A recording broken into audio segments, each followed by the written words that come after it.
Y parece que si se avecina otra crisis, como parece ser el caso, es probable que BlackRock haga esencialmente lo mismo. Está bastante claro que, sea quien sea el próximo presidente, va a tener que lidiar con algún tipo de crisis de la deuda del gobierno de Estados Unidos y me preocupa cómo va a ser esa respuesta independientemente del candidato que gane. Por ejemplo, Trump, en su caso, cuando hubo una crisis económica importante debido a lo que sucedió económicamente como resultado de la política de confinamiento y al COVID-19, a la persona a la que él y su administración recurrieron fue a Larry Fink de BlackRock, quien implementó algo que podremos ver más adelante, a lo que algunos investigadores han llamado el reinicio directo, que era básicamente una manera de poner el dinero de la flexibilización cuantitativa directamente en manos del sector privado en lugar de entidades públicas, que es lo que se había venido haciendo. Podría decirse que esto dio lugar a una transferencia de riqueza masiva y que BlackRock realmente no utilizó ese dinero para ayudar a la corriente principal en absoluto. Lo utilizaron para comprar acciones en sus propios ETFs, entre otras cosas. La creciente influencia de BlackRock, unida a su implicación en las monedas digitales y en la política fiscal, podría poner en peligro la libertad económica de los estadounidenses de a pie. En una reciente entrevista con la escritora profesional y periodista de investigación Whitney Webb, esta reveló más detalles sobre cómo, independientemente del partido político que gane, la continua influencia de BlackRock podría ser una señal de problemas para el futuro de la economía estadounidense. Como uno de los mayores gestores de activos del mundo, BlackRock posee importantes inversiones en diversos sectores y gobiernos. Esta influencia puede afectar potencialmente a las políticas económicas, incluso por encima de las líneas de los partidos políticos. Asegúrate de quedarte hasta el final del video para escuchar a Whitney Webb mientras comparte más ideas impactantes sobre este tema. En el caso de Kamala, todo su equipo económico está esencialmente dirigido por antiguos ejecutivos de BlackRock, y eso también fue cierto para la administración Biden. Esencialmente, BlackRock también jugó un papel importante en el desarrollo de los rescates durante la crisis económica de 2008 bajo el mandato de Obama. Es probable que ese sea el desarrollo de la respuesta para la próxima crisis económica, independientemente de quién consiga llegar a la oficina. Si nos fijamos en las acciones políticas de las personas que se postulan, a quién recurren en tiempos de crisis o quién dirige su equipo económico, eso parece cada vez más probable. Por eso supongo que diría que estoy muy preocupada por BlackRock en particular, porque parecen ser las personas a las que el gobierno recurre, independientemente de si un demócrata o republicano está en la oficina. Tienen una especie de historia afectando realmente a la transferencia de riqueza durante estas crisis, mientras supuestamente están desarrollando o ayudando a desarrollar políticas destinadas a rescatar al pueblo. Al final terminan afectando a los rescates masivos de Wall Street y por supuesto a la gente para las que BlackRock está tratando de generar beneficios. La otra cosa que realmente me preocupa en lo que respecta a una próxima crisis económica es que creo que vamos a ver un gran esfuerzo para encasillar a los consumidores estadounidenses en el dinero programable y vigilable, dinero embargable. Por supuesto, un montón de gente desde hace años está muy preocupada por las monedas digitales de los bancos centrales o CBDC, pero también tenemos las stablecoins emitidas por el sector privado, por ejemplo, que son tan programables, vigilables y embargables como las CBDC. Creo que es muy probable que, en el caso de una gran crisis de la deuda o algún tipo de crisis que dañe significativamente el poder adquisitivo de los estadounidenses, haya un esfuerzo para embarcar a los estadounidenses en una de estas dos versiones del dinero programable y vigilable, por lo que es posible que si Kamala gana, podamos ver su CBDC o algo por el estilo. Pero en el caso de Trump, ha hablado a favor de las stablecoins. Lo hizo recientemente en su discurso en la conferencia de Bitcoin a principios de este año y ya sabes, las stablecoins tan programables, vigilables y embargables como en teoría lo son las CBDC. Creo que por eso la gente ha señalado, y con razón, que son una amenaza para nuestra privacidad financiera y en última instancia para nuestra libertad financiera. Creo que la gente debería centrarse no solo en las CBDC, sino también en estas otras monedas digitales que tienen el potencial de ofrecer las mismas funcionalidades orwellianas a la gente, ya sabes, emitiéndolas y produciéndolas. Algunas de estas prominentes stablecoins, como Circle, por ejemplo, tienen grandes alianzas con BlackRock y BlackRock tiene una participación minoritaria en ellas. Han establecido en algunos de sus archivos SEC, por ejemplo, que las stablecoins se pueden utilizar para manipular el precio de Bitcoin. Creo que hay cosas que podemos ver de lo que respecta a BlackRock que nos dan pistas sobre la que puede ser su agenda. Y lo más preocupante para mí acerca de esto, en lo que respecta a personas como Larry Fink, que Larry Fink ha estado diciendo cosas como que a los mercados realmente no les gustan las democracias porque son desordenadas, a los mercados les gustan los gobiernos totalitarios. Y Larry Fink es alguien que ha estado muy obsesionado con la gestión de riesgos la mayor parte de su carrera y ve esencialmente las democracias libres y podría decirse que también un mercado libre, en algunos sentidos como la generación de más riesgo de lo que tal vez le gustaría gestionar. Por lo tanto, cuando eres capaz de controlar y centralizar tanto los mercados como los gobiernos, eres capaz de controlar la cantidad de riesgo que hay. Tal vez eso es bueno para los gestores de activos como Larry Fink, que están obsesionados con este tipo de cosas, pero para la gente común en última instancia reduce la cantidad de libertad que tendríamos. Yo veo a Larry Fink como alguien que está buscando centralizar el poder y centralizar la riqueza, y obviamente que tiene un impacto importante en los estadounidenses regulares y en las personas que no están necesariamente en la clase oligarca o en la parte superior del 1%, que son los que se beneficiarían de este tipo de políticas. Si hablamos de lo que BlackRock ha hecho en términos de la política fiscal de Estados Unidos, creo que es importante mirar su papel en la crisis de 2008, que fue cuando empezó la política de flexibilización cuantitativa y más tarde fueron llamados por la administración Trump para ayudar a desarrollar una respuesta fiscal cobarde, pero en realidad comenzó antes de eso. En el otoño de 2019 en Jackson Hole, cabe señalar que esto se basa en la excelente investigación de John Titus, el canal de YouTube Best Evidence. Esencialmente este documento fue presentado por BlackRock a los banqueros centrales en Jackson Hole. Se llamaba Going About Going Direct, así es como lo llamaron, y básicamente la idea era poner lo que se generó a través de la flexibilización cuantitativa, no solo en las entidades afiliadas al sector público, sino también directamente en las manos del sector privado, es decir, Wall Street. Eso fue esencialmente lo que se propuso y comenzó a aplicarse mucho antes del COVID, cuando el mercado repo se volvió un poco loco a finales de 2019. Esto continuó hasta que fue declarada la pandemia del COVID por la Organización Mundial de la Salud, momento en el que, ya sabes, hubo un montón de llamadas entre Larry Fink, Steve Mnuchin y otras figuras importantes y el equipo económico de la administración Trump. Luego, comenzaron básicamente a afectar a estas políticas, realmente a sobrealimentar estas políticas e ir directos aún más. Hay un montón de cosas que están sucediendo en términos de política económica que, en última instancia, resultó ser lo que estamos tratando ahora. Supongo que el sótano del poder adquisitivo de los consumidores estadounidenses, pero una gran cantidad de este dinero en el momento de los confinamientos y cuando había muy poca actividad económica teniendo lugar, fue entregado a gestores de activos como BlackRock y en lugar de ayudar a la corriente principal, se dedicaron a comprar todos los activos, compraron acciones en sus propios ETFs, por ejemplo, y básicamente lo que sucedió durante el COVID fue una transferencia masiva de riqueza.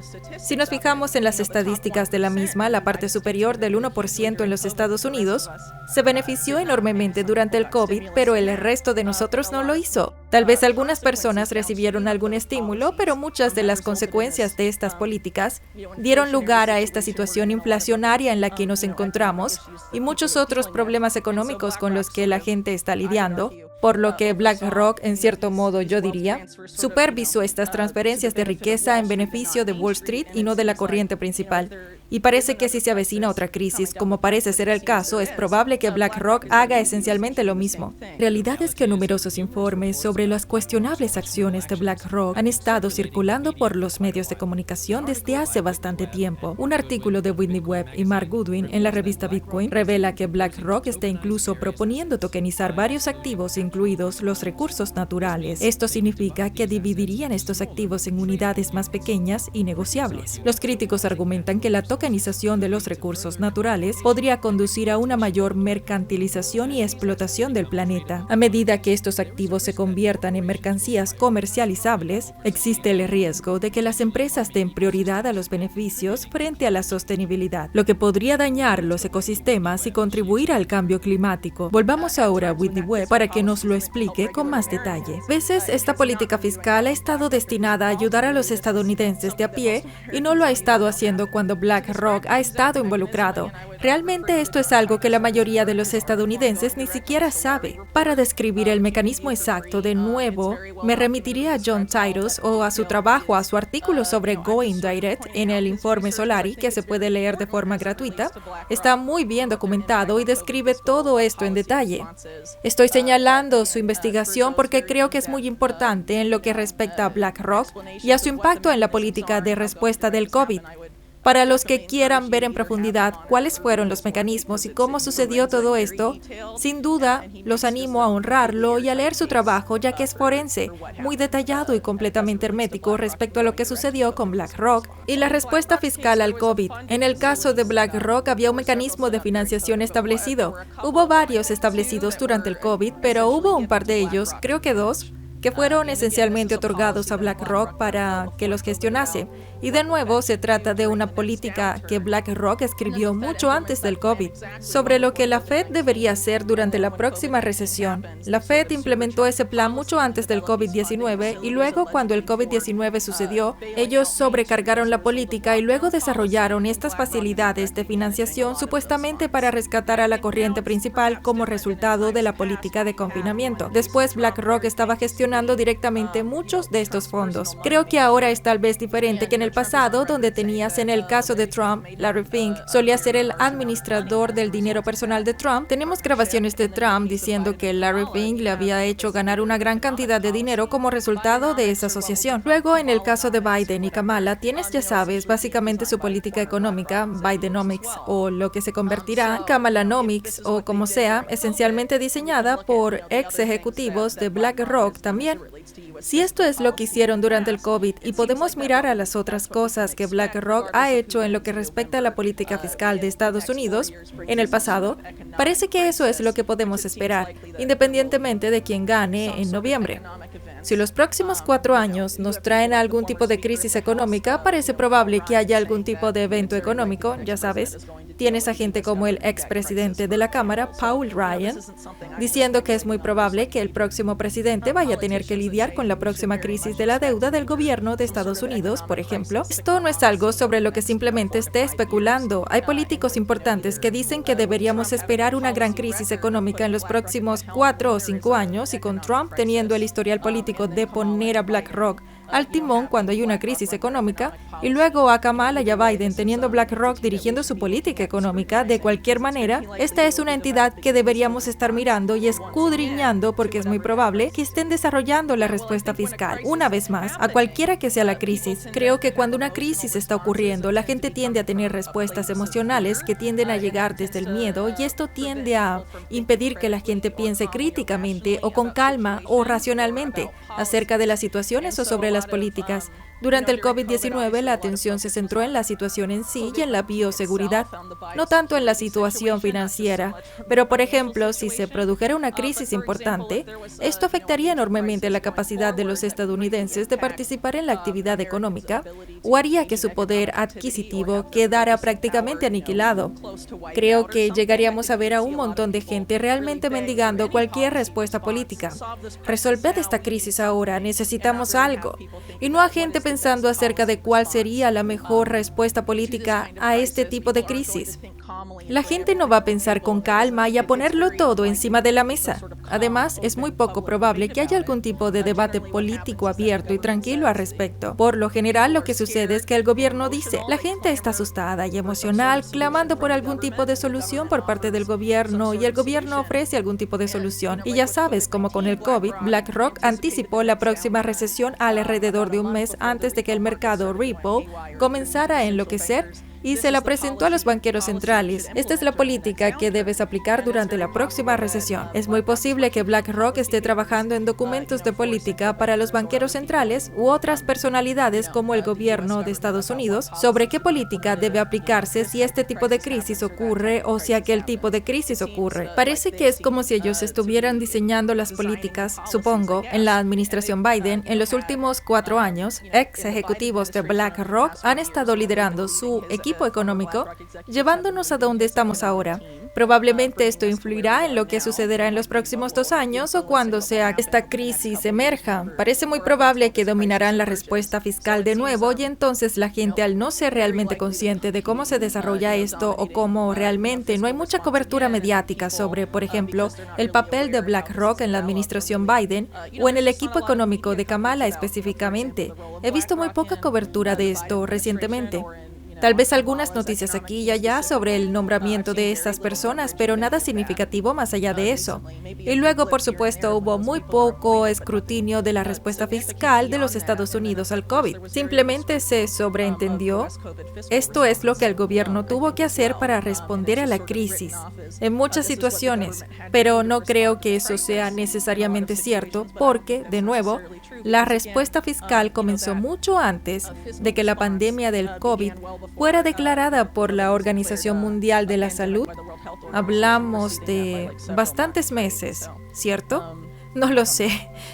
Creo que es una situación muy complicada. Es complicado anticipar lo que va a pasar exactamente, pero de nuevo la historia tiende a repetirse en estos casos y el hecho de que tengas a BlackRock tan incrustado en los demócratas específicamente y también que tengas este precedente histórico con Trump cuando estuvo en el cargo la última vez, parece muy probable que lo vuelvan a hacer. Supongo que mi papel en esto es tratar de generar conciencia para que podamos tener una discusión antes de ese momento de crisis, cuando la gente esté emocional, con miedo y preocupada por su dinero sobre si deberíamos tener a BlackRock al frente de esto cuando surja la próxima crisis. Yo diría que no. Por lo tanto, creo que nuestro sistema actual, específicamente en lo que se refiere al Departamento del Tesoro de Estados Unidos, ha sido consistentemente una puerta giratoria durante las últimas décadas con Wall Street, como Goldman Sachs, por ejemplo, ha tenido un contacto muy estrecho. Los ex ejecutivos de Goldman Sachs han tenido papeles muy prominentes en el Tesoro cuando han surgido estas crisis. Como ejemplo, tenemos a uno de los mejores chicos de Goldman Sachs, Robert Rubin, siendo una figura clave en la política económica de la administración Clinton como secretario del Tesoro y ayudando a diseñar la derogación de Glass-Steagall, lo que creó supuestamente la crisis financiera de 2008, cuando el secretario del Tesoro de George Bush, en el momento en el que la crisis ocurrió, era Henry Paulson, otro ex Goldman Sachs, el que supuestamente dijo a los miembros del Congreso que si no rescataban a los bancos, se podría llegar a declarar la ley marcial en los Estados Unidos, por ejemplo. Y luego, cuando la respuesta fiscal para el COVID ocurrió, Steve Mnuchin es un ex alto ejecutivo de Goldman Sachs también. En cuanto a los grandes partidos demócratas y republicanos, tienden a nombrar a personas en el Tesoro que vienen de estos bancos de Wall Street, los cuales tienen un historial de comportamiento depredador y podría decirse que criminal. Creo que tiene que haber un cambio estructural mucho mayor. Supongo que para evitar este tipo de política de puerta giratoria, si queremos tener algún tipo de respuesta significativa, respuesta fiscal a una crisis, una que realmente tenga en cuenta las necesidades de los estadounidenses de a pie, porque históricamente eso no es lo que ha sucedido. Y las personas que llegan al Tesoro tienden a tener el mejor interés de Wall Street en el corazón y no el mejor interés de los estadounidenses de a pie en el corazón. Y creo de nuevo que es una especie de fenómeno que tampoco es exclusivo del Tesoro. Tienes este tipo de fenómeno de puerta giratoria en realmente la mayoría de los aspectos, si no en todos, del gobierno de Estados Unidos, donde tienes una especie de verdad reguladora de las personas que supuestamente regulan estas industrias. Las propias industrias tienden a poner a sus mejores personas, al menos en estos días, en los principales puestos de regulación a través de este fenómeno de la puerta giratoria. Creo que tenemos que encontrar una manera significativa de detener esto antes de que podamos esperar que el gobierno diseñe una una respuesta fiscal con el interés de los estadounidenses de a pie en el corazón, con la corriente principal en el corazón y no con Wall Street en el corazón. Como ha explicado Whitney Webb, el creciente control de BlackRock sobre sectores financieros clave y su posicionamiento estratégico en las divisas digitales plantean cuestiones críticas sobre el futuro de la libertad económica. El creciente poder de unas pocas entidades como BlackRock corre el riesgo de ampliar la brecha entre los ricos y los estadounidenses de a pie, dejando a la mayoría cada vez más vulnerable en una economía en evolución. Espero que hayas disfrutado del vídeo. Asegúrate de darle al botón de suscribirte para ver más vídeos increíbles como este. Esto ha sido Mentes Brillantes. Gracias por vernos.